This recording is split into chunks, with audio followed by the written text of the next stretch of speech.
सो ये next part है। Hello everyone. तो हमने जहाँ लास्ट में छोड़ा था पाठ्यसगामी क्रियाओं के उद्देश्य तक मैंने शायद कर लिया था।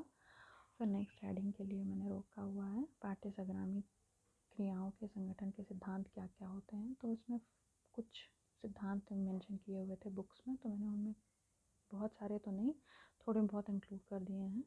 जो फर्स्ट है वो विद्यालय कार्यकाल में इनका संगठन होना चाहिए। सेकंड है छात्रों का अधिक से अधिक सहयोग करना चाहिए। थर्ड पॉइंट शिक्षा और विद्यालय के उद्देश्य का ध्यान, और फिर उचित योजना का निर्माण। तो ये कुछ बेसिक पॉइंट्स हैं जिसको आप लिख सकते हैं अपनी फाइल में। इनका इम्पोर्टेंट इफेक्ट पड़ता है कि आप क्या बता रहे हैं। वैसे बहुत सारी जगह पे तो पढ़ा नहीं जाता फाइल, तो उसको कैसे आप मतलब बनाइए कि लोग टीचर्स मतलब उसको ध्यान दें या पढ़ें। तो उसके लिए कलरफुल पेन या हैंड राइटिंग का विशेष ध्यान रखें।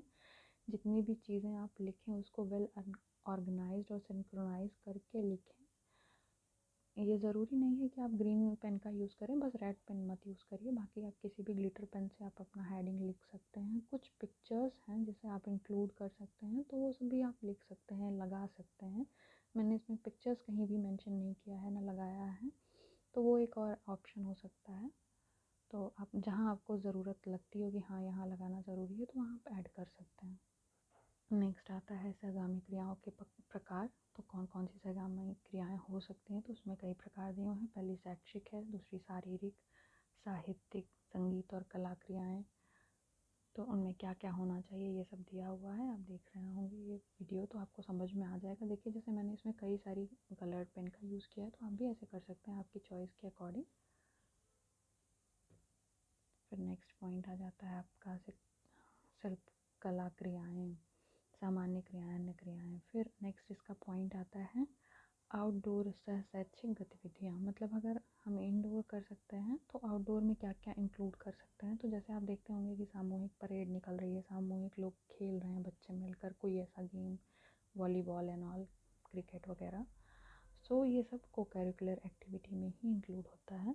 योग हो सकता है, व्यायाम। योग तो बहुत इंपॉर्टेंट चीज़ है जिसे बच्चों को स्टार्टिंग से ही सिखाना चाहिए स्कूल में। जैसे पीटी की क्लासेस वगैरह होती हैं, तो उसमें योग भी इंक्लूड करना चाहिए। बच्चों को उसकी तरफ अग्रसर करना चाहिए, उनकी एक दैनिक जीवन में ये लाने के लिए उन्हें बताना चाहिए। क्योंकि स्कूल में अगर वो नहीं सीखेंगे तो घर पे रह के तो वो कभी नहीं सीख सकते। इसीलिए तो को करिकुलर एक्टिविटी को इंक्लूड किया जाता है। सो यहाँ पे कुछ पॉइंट्स हैं। नेक्स्ट आप इतने सारे पॉइंट्स मैंने दे रखे हैं, और आपको जो भी ठीक लगे इनमें से लिख लीजिए। अगर आपको लगता है ये बहुत ज़्यादा है तो उसे शॉर्ट करके भी लिख सकते हैं, कोई ज़रूरी नहीं है इतने पॉइंट आप इंक्लूड कीजिए। इंडोर सह शैक्षिक गतिविधियों में क्या हो सकता है कि आप घर में बैठ के क्या क्या सीख सकते हैं, तो वही सब मेंशन है।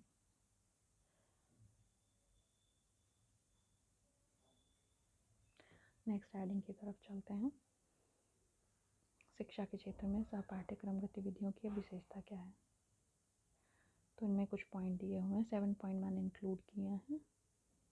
क्या करते हैं विशेषता इसमें कि हाँ कैसे इसकी विशेषता को बढ़ाया जा सकता है या क्या होती है, क्या क्या फ़ायदे हमको मिल सकते हैं इनसे। नेक्स्ट है विद्यालयों में सह पाठ्यक्रम गतिविधियों का आयोजन। तो आयोजन कैसे करना है, क्यों करना है, वही सब मेंशन है। आप पॉज करके इसको ज़रूर पढ़िए, और अगर लिखना हो तो आप नोट डाउन भी कर सकते हैं आराम से। कोई फिगर वगैरह इंक्लूड करना हो तो आप अपने मन से ऐड कर सकते हैं इसमें।